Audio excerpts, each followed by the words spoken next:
اس پر انسان اللہ کا شکر ادا کرے. کسی کو مکان مل جائے اللہ کا شکر ادا کیا, گاڑی مل جائے بھی اللہ کی نعمت کا شکر ادا کرے. لیکن یہ تو دنیاوی چیزیں ہیں, دنیاوی نعمت ہے. کسی کو آخرت کی نعمت مل جائے, کسی کو اللہ تعالیٰ نماز پڑھنے کی توفیق دے, روزہ رکھنے کی توفیق دے, کسی کو اللہ تعالیٰ نیک اولاد دے, کسی کو اللہ تعالیٰ حافظ قرآن بنائے, کسی کے اولاد کو حافظ قرآن بنائے, یہ بہت بڑی نعمت ہے. اس پر شکر ادا کرے. تو شکر کرتا ہے, اللہ تعالیٰ فرماتے ہیں ہم اس کو بدلہ دیں گے. وَكَأَيٍّ مِّن نَبِيٍّ, اب اللہ تعالیٰ مسلمانوں کو, صحابہ کو تسلی دے رہے ہیں. جنگ احد میں بہت زیادہ تکلیف ہوئی, دکھ ہوا, تو فرماتے ہیں کہ دیکھیے گا یہ جہاد صرف تم پر فرض نہیں بلکہ تم سے پہلی امتوں پر بھی فرض تھا اور کیا بھی. پیغمبروں کے ساتھ مل کر ان کے صحابہ نے جہاد کیا ہے. آپ بعض نے تو خیر انکار کر دیا, ٹھیک ہے, لیکن بعض نے کیا, ڈٹ کر کے پیغمبروں کے ساتھ. بلکہ بعض پیغمبروں کو تو سر سے چیر کر پاؤں تک ایسے قتل کیا گیا, شہید کیا گیا. تو فرمایا تم سے پہلے بھی لوگوں نے پیغمبروں کے ساتھ مل کر جہاد کیا ہے, جنگ کی ہے. تم پہلے دفعہ نہیں کر رہے ہیں, قربانیاں دی ہیں. طالوت رحمہ اللہ کا واقعہ پڑھ چکے ہیں ہم سورہ بقرہ میں. صرف 313 لشکر ان کے ساتھ. دوسری طرف جالوت بادشاہ ہے, مغرور, 1 لاکھ کا لشکر ہے, لیکن یہ ان پر غالب آتے ہیں مسلمان. تو فرمایا فما وہنوا, نہ تو انہوں نے سستی کی, لما اصابہم, اس تکلیف کی وجہ سے جو ان کو پہنچی, فی سبیل اللہ, اللہ کے راستے میں. وما ضعفوا, اور نہ انہوں نے کمزوری دکھائی. وما استکانوا, اور نہ وہ جھکے دشمن کے سامنے. مومن جھکتا نہیں, مومن سست نہیں ہوتا, مومن کمزوری کا مظاہرہ نہیں کرتا. واللہ یحب الصابرین, فرمایا اللہ تعالیٰ پسند کرتا ہے صبر کرنے والوں. شکر, صبر, یہ اللہ تعالیٰ کی 2 بڑی نعمتیں ہیں.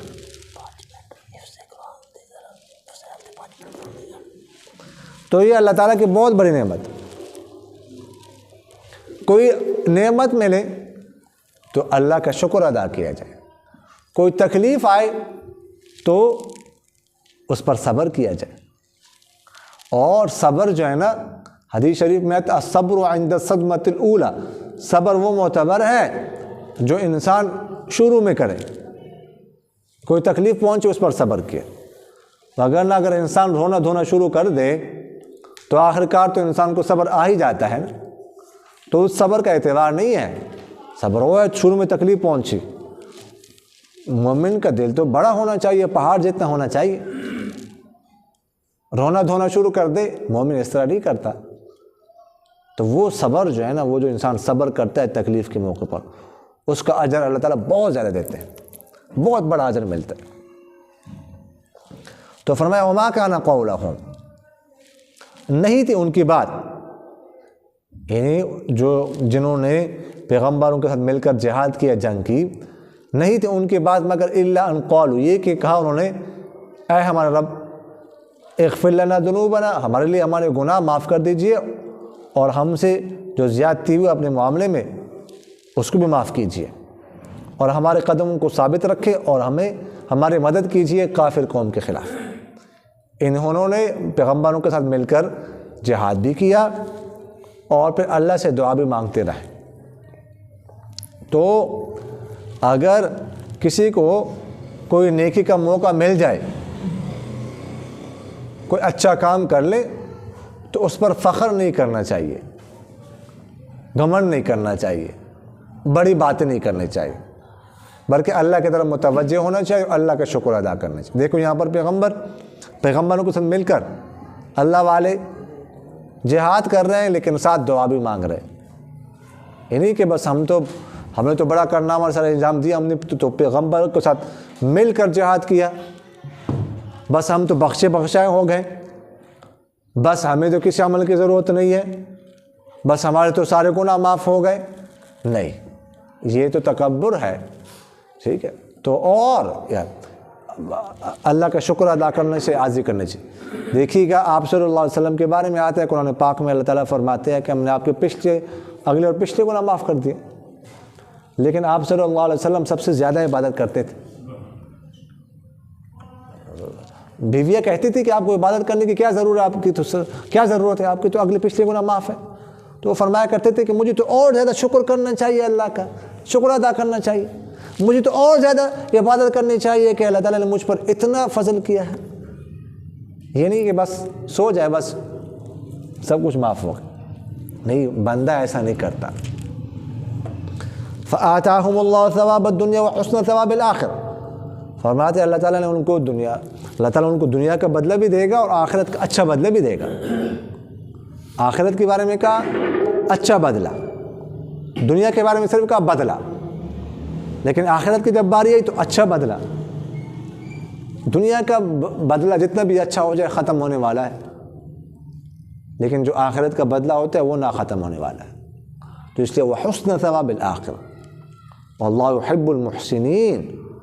اور اللہ تعالیٰ محبت کرتا ہے ان لوگوں سے جو دل سے نیکی کرتے ہیں، دل سے نیکی کرنے والوں کے ساتھ. یا ایھا الذین آمنوا ان تطیعوا الذین کفروا. اچھا، جنگ احد کے لیے جب نکل رہے تھے تو یہاں پر مسلمانوں کی تعداد 1000 تھی، یہ پہلے ہم عرض کر چکے ہیں. اور مشرکین مکہ کی تعداد 3000 تھی، اور اسلحہ سے لیس، اور وہ بالکل مدینہ منورہ کے قریب، احد کے قریب پہنچے تھے، جو مدینہ منورہ سے 3 میل کے فاصلے پر ہے، 3 میل دور ہے. تو یہاں پر منافق تھے مدینہ منورہ میں، انہوں نے مسلمانوں کو ورغلانے کی کوشش کی. اچھا جی، پہلے نکلے، پھر راستے میں واپس ہو گئے. پہلے 1000 تھے، کم تھے، پھر 300 اور واپس ہو گئے، اور کہنے لگے لو نعلم قتالا لاتبعناکم. مسلمانوں سے کہا اگر ہمیں یہاں پر کوئی جنگ نظر آتی نا تو ہم تمہاری پیروی کر لیتے. کیا مطلب؟ اس کا ایک مطلب تو یہ ہے کہ یہاں پر تو کوئی بندہ نظر نہیں آتا، ہمیں پہاڑ ہے، ابھی تک مشرکین نہیں پہنچے تھے، اس لیے واپس ہو رہے، حالانکہ وہ بالکل قریب آ چکے تھے. دوسرا مطلب اس جملے کا یہ ہے کہ نہیں، ہمیں تو یہاں پر کوئی جنگ نظر نہیں آتی، تو موت ہے، اتنا بڑا لشکر ہے، اس کے ساتھ ہم کیسے جنگ کر سکتے ہیں؟ جو جنگ نہیں ہے تو موت کے منہ میں جانے والی بات ہے. تو راستے میں وہ واپس ہو گئے. اب یہ کتنی خطرناک بات ہے. اس میں یہ دیکھ کر جو سچے پکے مسلمان تھے، بنو سلمہ اور بنو حارثہ 2 قبیلے، ان کے پاؤں بھی ڈگمگانے لگے، لیکن اللہ تعالیٰ نے ان کی مدد کی، چونکہ پکے مسلمان تھے، خالص مسلمان تھے، اس لیے وہ آگے گئے، ساتھ انہوں نے جہاد کیا. تو اللہ تعالیٰ فرماتے ہیں کہ اگر تم لوگ ان کافروں کی بات مانو گے تو یہ تمہیں لوٹا دیں گے تمہارے ایڑیوں کے بل، اور تم لوٹ جاؤ گے خسارہ پانے والے. یہ تو کوئی بھی موقع ہاتھ سے نہیں جانے دیتے، یہ تو اس طرح کرتے رہیں گے، تمہارے حوصلے پست کرتے رہیں گے، لیکن تم نے ان کی بات نہیں مان لی. بل اللہ مولاکم وہو خیر الناصرین. اور فرمایا کہ اللہ تعالیٰ تمہارا مولا ہے اور وہ بہترین مدد کرنے والا ہے. اللہ تعالیٰ نے مدد کی ہے. اس سے پہلے پچھلے سال جنگ بدر ہوئی تھی، اس میں اللہ تعالیٰ نے تمہاری مدد کی. اس میں بھی جنگ احد میں بھی اللہ تعالیٰ نے تمہاری مدد کی، لیکن تو تمہاری غلطی کی وجہ سے کوئی کیا ہوا، آگے وہ بات آ رہی ہے کہ کیا غلطی مسلمانوں نے کی جس کی وجہ سے نقصان پہنچا، بھاری نقصان اٹھانا پڑا. سنلقی فی قلوب الذین کفروا الرعب. اللہ تعالیٰ فرماتے ہم ان قریب ڈال دیں گے رعب ان لوگوں کے دلوں میں جنہوں نے کفر کیا، اس شرک کی وجہ سے جو انہوں نے شرک کیا اللہ تعالیٰ کے ساتھ، ایسے چیزوں کو شریک ٹھہرا ہے جس کے بارے میں اللہ تعالیٰ نے کوئی دلیل نازل نہیں کی. یہ جب جنگ احد ہوئی تو جیسے میں نے آپ سے عرض کیا کہ مسلمانوں کو بہت بڑا نقصان کا سامنا کرنا پڑا، بہت بڑے نقصان کا سامنا کرنا، بہت بڑا نقصان اٹھانا پڑا. تو اس کے بعد جب مشرکین مکہ گئے، راستے میں ابو سفیان جو قیادت کر رہا تھا اس لشکر کے اس وقت وہ مسلمان نہیں ہوئے تھے، تو اس کو خیال آیا کہ ہم نے اتنا نقصان پہنچایا، اتنے بندوں کو شہید کیا ان کے اور زخمی کیا، ویسے بھی ان کی تعداد تھوڑی سی ہے، تو دوبارہ ہمیں حملہ کرنا چاہیے ان پر۔ وہ سارے زخمی ہیں، زخم سے نڈھال ہے سارے، ان کا کام تمام کر دینا چاہیے، بالکل ختم کر دینا چاہیے ان کو۔ دل میں یہ بات آئی، لیکن اللہ تعالیٰ فرماتا ہے سنلقی فی قلوب الذین کفروا الرعب، ہم نے ان کے دلوں میں رعب ڈالا، رعب ایسا پڑا کہ واپس آئے نہیں، بلکہ جو زخمی مسلمان تھے انہوں نے تعاقب کیا ان کا 8 میل، یہ زخمی تھے سارے لیکن پھر بھی ان کے پیچھے نکل پڑے، لیکن وہ آگے نکلے۔ تو یہ حوصلہ مسلمان کا بلند ہوتا ہے، بلند ہونا چاہیے، اللہ تعالیٰ کی مدد ہوتی ہے۔ تو فرمایا بما اشرکوا باللہ ما لم ينزل به سلطانا، ہم نے ہم روب ڈال دیں گے ان کے دلوں میں اس شرک کی وجہ سے جو انہوں نے کیا اللہ تعالیٰ کے ساتھ، ایسی چیزوں کو شریک ٹھہرایا جن کے بارے میں اللہ تعالیٰ نے کوئی دلیل نہیں اتاری۔ ومأواہم النار، اور ٹھکانہ ان کا آگ ہے، وبئس مثوى الظالمین، اور برا ہے ٹھکانہ ظلم کرنے والوں کا۔ وَلَقَدْ صَدَقَكُمُ اللَّهُ وَعْدَهُ إِذْ تَحُسُّونَهُم بِإِذْنِهِ، اور تحقیق اللہ تعالیٰ نے تمہارے ساتھ اپنا وعدہ سچ کر دکھایا جب تمہیں ان کو قتل کر رہے تھے اللہ کے حکم سے۔ جنگ احد میں شروع میں مسلمانوں کو غلبہ نصیب ہوا، مسلمانوں نے ان کو قتل کیا، یہاں تک کہ وہ بھاگ گئے۔ حدیث شریف میں آتا ہے، بخاری شریف میں حدیث ہے کہ اپنی چادریں، ٹھیک ہے، اور اپنے اور چیزیں جو ہے نا وہ چھوڑ کے گئے، اپنے جوتے چھوڑ کے بھاگ گئے، سامان یہاں پر چھوڑ دیا، مال غنیمت چھوڑ کے بھاگ گئے۔ مسلمان مال غنیمت اکٹھا کرنے لگے، بالکل اسلحہ سائڈ پہ رکھ دیا کہ بے فکر ہو گئے کہ بس وہ تو چلے گئے، بس ہمیں فتح نصیب ہو گئی، ہم مال غنیمت اکٹھا کر رہے تھے، لیکن اپنی غلطی کی وجہ سے مار کھا گئے۔ وہ غلطی کیا تھی کہ آپ صلی اللہ علیہ وسلم نے 50 تیر اندازوں کو بٹھا دیا تھا جبل رومات پر۔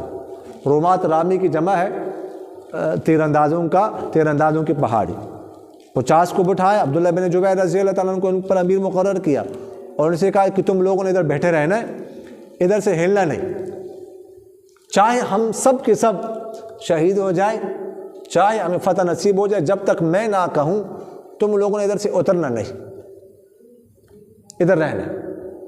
جب انہوں نے دیکھا وہ تو بھاگ گئے اور مسلمان مال غنیمت جمع کر رہے ہیں تو اترنے لگے، تو عبداللہ بن جبیر رضی اللہ تعالیٰ عنہ نے ان سے کہا کہ دیکھو آپ صلی اللہ علیہ وسلم نے ہم سے فرمایا تھا کہ جب تک میں نہ کہوں تم لوگوں نے نہیں اترنا، کچھ بھی ہو جائے۔ وہ کہنے لگے نہیں، وہ تو اس لیے کہا تھا کہ جب جنگ ہو، تو جنگ تو ختم ہو گئی، مسلمان غالب آ گئے، اب ہمیں وہ بھاگ گئے، اب ہمیں یہاں بیٹھنے کی ضرورت نہیں ہے۔ انہوں نے بہت سمجھایا امیر نے، لیکن ان کی بات نہیں مانی، نیچے اتر آئے، تو صرف 10 کے لگ بھگ بندے عبداللہ بن جبیر رضی اللہ عنہ کے ساتھ وہاں پر رہے، بس باقی سارے آ گئے۔ اب وہاں پر خالد بن ولید نے، ابھی مسلمان نہیں ہوئے تھے، انہوں نے دیکھا، وہ زمانہ جاہلیت میں بھی وہ کمانڈر تھے اور جنگی چال کو جانتے تھے وہ پہلے سے، تو انہوں نے دیکھا کہ یہ پہاڑی تو خالی ہو گئی، تو 200 بندوں کو لیا، فوراً ادھر سے حملہ کیا ان پر، تو 10 کے لگ بھگ جو صحابہ تھے ان کو شہید کر دیا۔ اب یہاں پر مسلمانوں کو پتہ ہی نہیں ہے کہ آگے آ گئے، انہوں نے تو اسلحہ ادھر ادھر رکھا ہوا ہے، وہ تو مال جمع کر رہے ہیں، ان کا سامان جمع کر رہے ہیں۔ اچانک حملہ ہوا، جب اچانک حملہ ہوا تو بھگ دوڑ مچ گئی، ادھر ادھر سارے مسلمان بھاگ گئے اور وہ قتل کرنے لگے، اسلحہ بھی ادھر ادھر رکھا ہوا ہے۔ تو یہ جو نقصان اٹھانا پڑا یہ اپنی غلطی کی وجہ سے، ایسا نہیں کرنا چاہیے تھا۔ اللہ تعالیٰ فرماتے حتیٰ کہ تم ان کو قتل کر رہے تھے، وہ بھاگ گئے، حتیٰ اذا فشلتم، یہاں تک جب تم لوگوں نے بزدلی دکھائی، وتنازعتم فی الامر، بزدلی دکھائی تو مال غنیمت کے لیے اترے، وتنازعتم فی الامر، اور تم لوگوں نے اختلاف کیے معاملے میں، امیر نے تمہیں عبداللہ بن جبیر رضی اللہ تعالیٰ عنہ تم سے کہا کہ مت اترو، تم نے کہا نہیں اب یہاں پہ رہنے کی ضرورت نہیں ہے، اتر گئے۔ من بعد ما اراکم ما تحب وعصیتم من بعد ما اراکم ما تحب، اور تم نے نافرمانی کی بعد اس کی کہ اللہ تعالیٰ نے تمہیں وہ چیز دکھائی جو تمہیں پسند تھی۔ کیا چیز؟ یعنی تمہیں اللہ تعالیٰ نے مال غنیمت دکھایا، تم مال غنیمت کو چاہتے تھے، تمہیں غلبہ حاصل ہو گیا، لیکن تمہاری غلطی کی وجہ سے پھر کیا ہو گیا؟ وہ غالب آ گئے۔ منکم من یرید الدنیا، تم میں سے بعض دنیا چاہتے تھے، مال غنیمت کے لیے تم نیچے اترے۔ ومنکم من یرید الآخرہ، اور تم میں سے بعض آخرت چاہتے تھے، ان کو مال غنیمت سے کوئی تعلق نہیں تھا، وہ تو آخرت کا بدلہ چاہتے تھے۔ ثم صرفکم عنہم لیبتلیکم، پھر اللہ تعالیٰ نے تم کو پھیر دیا ان سے تاکہ تمہیں آزمائے۔ وَلَقَدْ عَفَا عَنْكُمْ، اور تحقیق اللہ تعالیٰ نے تم سے درگزر کیا۔ ٹھیک ہے تم سے غلطی ہو گئی، تم نے غفلت کا مظاہرہ کیا، لیکن اللہ تعالیٰ نے تمہیں معاف کر دیا۔ واللہ ذو فضل علی المؤمنین، اور اللہ تعالیٰ فضل والے مومنوں پر۔ استصعدون، جب تم چڑھ رہے تھے پہاڑ پر، احد کے پہاڑ پر، یعنی اچانک حملہ ہوا تو ادھر ادھر بھاگنے لگے صحابہ، اور یہ مشہور کر دیا گیا کہ قد قتل محمد، کہ آپ صلی اللہ علیہ وسلم شہید کر دیے گئے، یہ مشہور کیا گیا، یہ آواز دی گئی۔ تو سارے صحابہ ادھر ادھر، تھوڑے سے 10 کے لگ بھگ صحابہ آپ صلی اللہ علیہ وسلم کے ساتھ رہیں، باقی سارے ادھر بھاگے۔ اور میں نے آپ سے عرض کیا کہ مشرکین اتنے قریب آ چکے تھے کہ آپ صلی اللہ علیہ وسلم کا ایک دانت مبارک شہید ہوا۔ کون سا دانت؟ میں نے آپ سے عرض کیا کہ یہ جو سامنے والے 2 دانت اوپر ہے اور 2 دانت نیچے، یہ نیچے والے جو دانت کے ساتھ والا دانت ہے نا، یہ دانت، یہ شہید ہوا، چہرہ مبارک زخمی ہوا، بالکل قریب آ چکے۔ طلحہ رضی اللہ تعالیٰ عنہ ساتھ تھے، انہوں نے اپنے ہاتھ کو ڈھال بنائے ہوا تھا، یعنی کوئی بھی تلوار آتا، تلوار کا وار ہوتا، اس طرح کوئی تیر آتا، وہ ہاتھ آگے کرتے تھے یہاں تک کہ ان کا پورا ہاتھ چھل ہو گیا تھا، پورا ہاتھ۔ اسی طرح اور 1-2 صحابہ تھے، تو فرمایا کہ جب تم پہاڑ جبل جو احد کا پہاڑ تھا اس پر چڑھ رہے تھے، ولا تلوون علی احد، اور تم مڑ کر دیکھتے بھی نہیں تھے کسی پر، والرسول یدعوکم فی اخراکم، اور اللہ کے رسول تمہیں پکار رہے تھے تمہارے پچھلی صفوں میں، رسول تمہیں بلا رہے تھے واپس آ جاؤ۔ فاصابکم غما بغم، پھر اللہ تعالیٰ نے پہنچا دیا تمہیں غم کے اوپر غم۔ غم پر غم کا کیا مطلب؟ غم پر غم کا مطلب یعنی ایک جملہ تو یہ کہ غم پر غم مطلب ہے کہ مال غنیمت تمہیں حاصل ہوا تھا وہ بھی تمہارے ہاتھ سے نکلا، اور تمہارے 70 بندے شہید ہو گئے، زخم بھی پہنچا تمہیں، یعنی گویا مالی نقصان بھی ہوا، بدنی نقصان بھی ہوا۔ بعض نے اس کا ترجمہ کیا فَأَصَابَكُمْ غَمًّا بِغَمٍ، کہ تمہیں اللہ تعالیٰ نے غم پہنچایا، غم کی وجہ سے، غم پہنچایا تمہیں بسبب غم۔ کیا مطلب؟ کہ تم نے رسول کے حکم کی نافرمانی کی، رسول غمگین ہو گئے، تم نیچے اترے، تمہیں نہیں اترنا چاہیے، تو اللہ تعالیٰ نے تمہیں بھی غمگین کر دیا، تمہیں نقصان پہنچایا، تمہیں نیچے نہیں آنا چاہیے تھا۔ اچھا ایسا کیوں کہ لِكَيْ لَا تَحْزَنُوا عَلَى مَا فَاتَكُمْ، تاکہ تم نہ غمگین ہو اس چیز پر جو تم سے فوت ہو گئی، مال غنیمت وغیرہ جو نکلا، تاکہ اس پر تم آئندہ بھی اگر تمہارے ساتھ ایسا ہو جائے تو یہ دنیاوی چیزیں اس پر فوت رہے، ایسی دنیاوی چیزیں فوت ہو جائے، اس پر غمگین نہیں ہونا چاہیے۔ وَلَا مَا أَصَابَكُمْ، اور نہ تم غم کر اس تکلیف، اس مصیبت کی وجہ سے جو تمہیں پہنچی، یعنی آئندہ بھی تم اس طرح کی مصیبت پہنچ سکتی ہے، تو اللہ تعالیٰ نے اس لیے کیا تاکہ تم تیار رہو، آئندہ بھی مستقبل میں بھی زندگی میں ایسا ہو سکتا ہے، تو مسلمان جو ہے نا اس کا حوصلہ پست نہیں ہوتا، نقصان پہنچے مسلمان کا حوصلہ پست نہیں ہوتا، مسلمان کا حوصلہ ہر وقت زندہ ہے۔ حوصلہ اگر پست ہو جائے، حوصلہ اگر مر جائے تو مسلمان مر گیا بس۔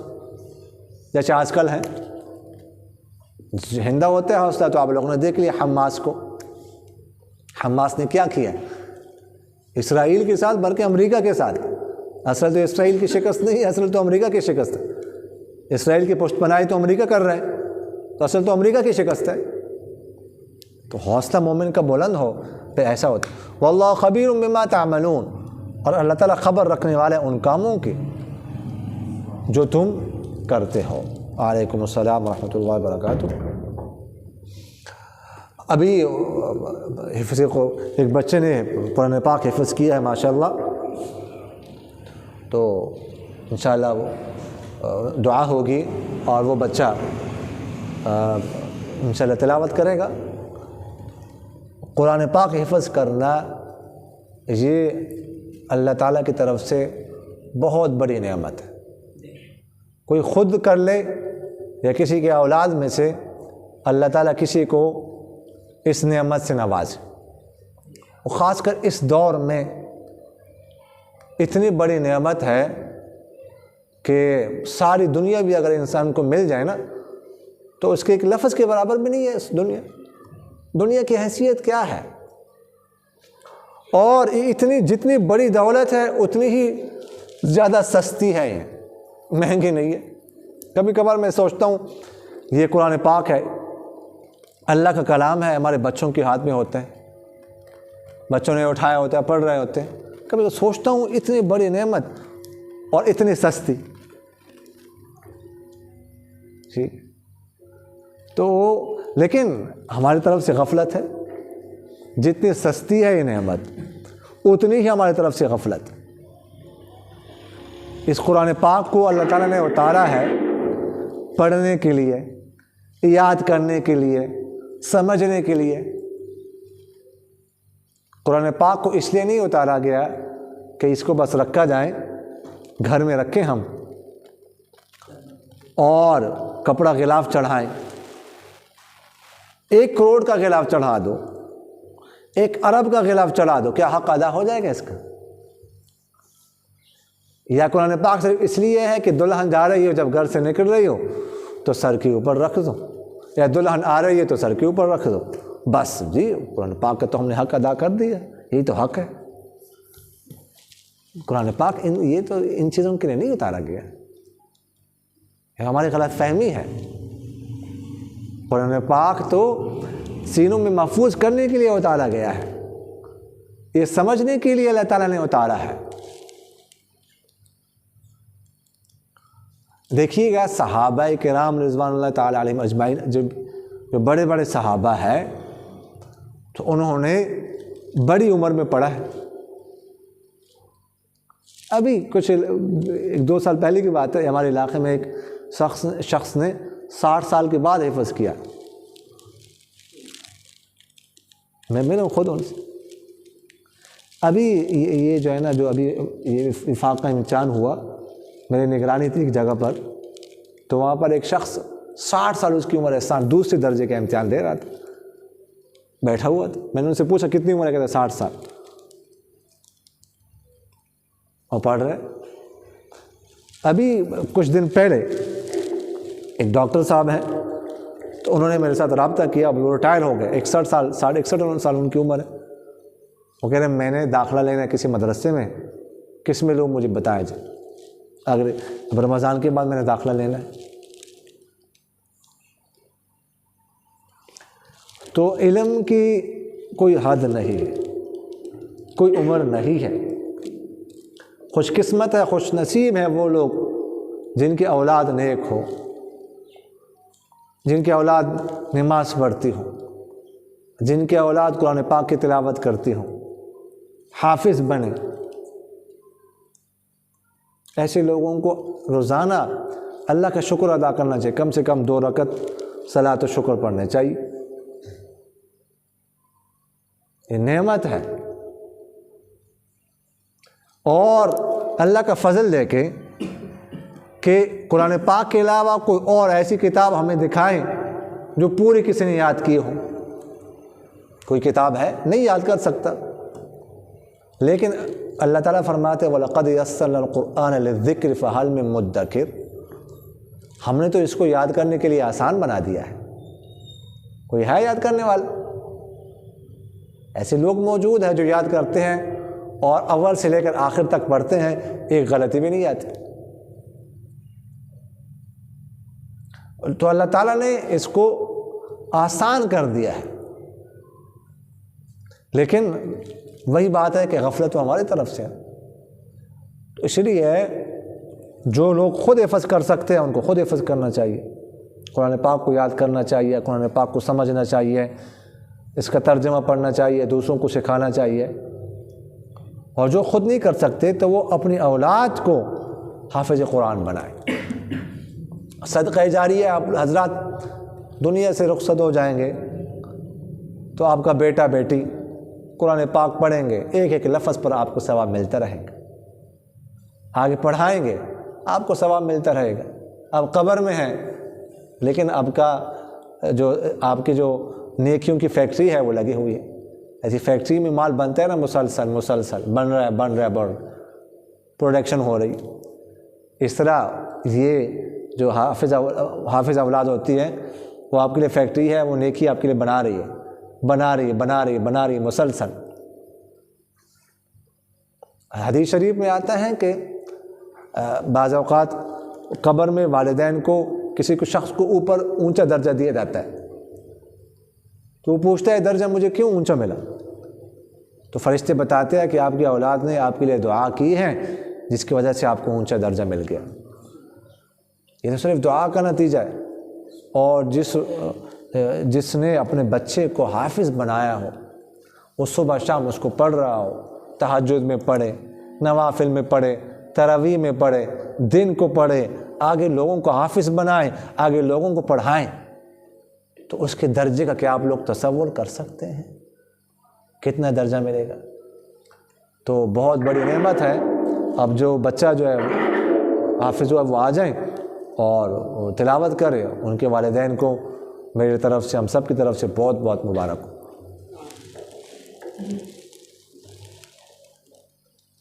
تلاوت سے پہلے میں چھوٹا سا واقعہ. جی آپ نے یہ کہا نا 60 سال جھوٹوں میں قرآن میں نہیں لکھ سکتی. میں نے پاکستان ماڈل ہائی اسکول سے میٹرک کیا ہے. پاکستان ماڈل ہائی اسکول سے میں نے میٹرک کیا ہے. اچھا. وہاں پر میرے بڑے بھائی جو وہ ٹیچر تھے. اچھا. وہ اسکول میں ٹیچر تھے میرے بڑے. تو وہ صبح ہوتی ہے نا اپنا دعا وغیرہ, اس میں وہ آدھا گھنٹہ قرآن مجید کا درس دیتے تھے میرے بھائی. اچھا ماشاء اللہ. ایک دن ہیڈ ماسٹر صاحب جو کہ 4-5 سال بعد ریٹائر ہونے والے تھے, یعنی 50 سال سے اوپر ان کی عمر تھی, انہوں نے کہا یار بہت شرم کی بات ہے کہ ہیڈ ماسٹر میں ہوں اور درس آپ دیتے ہیں. آپ یقین کریں کہ 2 سال بعد وہ ہیڈ ماسٹر صاحب خود قرآن مجید کا درس دیتے ہیں. تو یہ ماشاء اللہ, حوصلہ بلند ہونا, شوق شوق کیوں, حوصلہ تو مومن کا بلند ہونا چاہیے. جی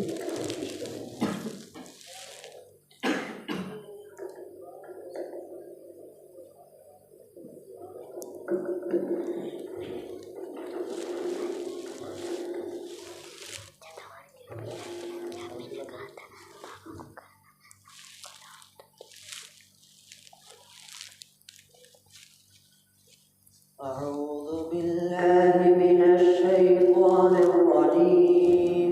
بسم الله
آمین. الحمدللہ رب العالمین والعاقبۃ للمتقین والصلاة والسلام علی خیر خلقہ محمد وعلی آلہ واصحابہ اجمعین. اللہم آنس وحشتنا فی قبورنا، اللہم ارحمنا بالقرآن العظیم واجعلہ لنا اماما ونورا وہدا ورحمہ. اللہم ذکرنا منہ ما نسینا وعلمنا منہ ما جہلنا وارزقنا تلاوتہ آناء اللیل وآناء النہار واجعلہ لنا حجة یا رب العالمین. اللہم نور قلوبنا بالقرآن وزین اخلاقنا بالقرآن ونجنا من النار بالقرآن وادخلنا الجنة بالقرآن. اللہم نحن عبیدک وابناء عبیدک وابناء امائک نواصینا بیدک ماض فینا حکمک عدل فینا قضاؤک نسألک بكل اسم هو سمیت به نفسک او انزلته في كتابك او علمته احدا من خلقك او استأثرت به في علم الغیب عندك ان تجعل القرآن ربيع قلوبنا ونور ابصارنا وجلاء احزاننا وذهاب همومنا. یا اللہ ذی الجلال والاکرام ہمارے تمام صغیرہ کبیرہ گناہوں کو معاف فرما. یا اللہ ذی الجلال والاکرام ہمارے تمام لغزشوں سے، تمام کمیوں سے، تمام کوتاہیوں سے، تمام غفلتوں سے درگزر فرما. یا اللہ ذی الجلال والاکرام ہمارے گھروں میں، ہمارے کاروبار میں، ہماری اولاد میں، ہماری عمر میں برکت نصیب فرما. یا اللہ ذی الجلال والاکرام ہمارے گھروں سے مشکلات پریشانیاں دور فرما. یا اللہ ذی الجلال والاکرام ہمیں اپنے کلام قرآن پاک کی فہم و سمجھ نصیب فرما. اے اللہ ذی الجلال والاکرام اس میں تدبر کرنے کی، اس میں غور و خوض کرنے کی اللہ ذی الجلال والاکرام ہمیں توفیق نصیب فرما. اے اللہ ذی الجلال والاکرام ہمیں اپنے کلام کو ہدایت کا ذریعہ ہمارے لیے اس کو بنا دیجئے، ہمیں اسے ہدایت حاصل کرنے کی توفیق نصیب فرما. اے اللہ ذی الجلال والاکرام اس بچے نے جو حفظ کیا ہے، اے اللہ ذی الجلال والاکرام اس قرآن پاک کی برکات، اس کے ثمرات، اس کے خیر اس بچے کو نصیب فرما، اور اس کے خاندان والوں کو نصیب فرما، اور اس کے اساتذہ کو نصیب فرما. ذی الجلال والاکرام جنہوں نے بھی اس بچے پر محنت کی ہے، ان کے اساتذہ، ان کے والدین، یا کسی نے کسی بھی قسم کا کوئی تعاون کیا ہے، اے اللہ ذی الجلال والاکرام ان سب کو اجر عظیم نصیب فرما. اے اللہ ذی الجلال والاکرام ہمارے خاندانوں میں، ہمارے ملک میں، بلکہ پوری امت مسلمہ میں حفاظ پیدا فرما، قاری پیدا فرما، علماء مفتیان پیدا فرما. اے اللہ ذی الجلال والاکرام یہ جس مدرسے میں، اس مدرسے میں بچے نے حفظ کیا، اے اللہ ذی الجلال والاکرام اس مدرسے کو دن دگنی رات چگنی ترقیات نصیب فرما. اے اللہ ذی الجلال والاکرام اس یہاں سے دین کے چشمے جاری ساری فرما. اے اللہ ذی الجلال والاکرام ہمیں ایسی حالت میں موت نصیب فرما کہ آپ ہم سے راضی ہو، آپ ہم سے راضی ہو. اے اللہ ذی الجلال والاکرام ایسی حالت میں موت نصیب فرما کہ ہمارے پاس نیکیاں ہوں، گناہ نہ ہو. اے اللہ ذی الجلال والاکرام ہمیں اپنے حقوق پہ ادا کرنے کی توفیق نصیب فرما، اپنے مخلوق کے حقوق پہ ادا کرنے کی توفیق نصیب فرما. اے اللہ ذی الجلال والاکرام جن حضرات نے دعا کے لیے کہا ہے، یہ دعا کے لیے کہنا چاہتے تھے لیکن نہیں کہہ سکے، یہ ہم سے دعا کی توقع رکھتے ہیں، ان سب کی تمام جائز حاجات کو پورا فرما، تمام مشکلات دور فرما. اے اللہ ذی الجلال والاکرام آپ کے حبیب حضرت محمد صلی اللہ علیہ وسلم نے آپ سے جو خیر، جو بھلائی، جو اچائی، جو نیکی مانگی ہے، یا اللہ ذی الجلال والاکرام ہم بھی آپ سے سوال کرتے ہیں، ہمیں عطا فرما. یا اللہ ذی الجلال والاکرام آپ کے حبیب حضرت محمد صلی اللہ علیہ وسلم نے آپ سے جن شرور سے، جن فتنوں سے، جن آزمائشوں سے، جن پریشانیوں سے، جن تکالیف سے، جن مصائب سے، جن برے وقتوں سے، جن برے حالات سے، جن وباؤں سے، جن بلاؤں سے، جن آفات سے، جن بیماریوں سے پناہ مانگی ہے، یا اللہ ذی الجلال والاکرام ہم بھی آپ سے پناہ مانگتے ہیں، ہمیں پناہ عطا فرما. اس امت کے فرق کو پناہ عطا فرما. سبحان ربک رب العزت عما یصفون وسلام علی المرسلین والحمد للہ رب العالمین. آمین یا رب العالمین برحمتک یا ارحم. بہت بہت مبارک اللہ جی.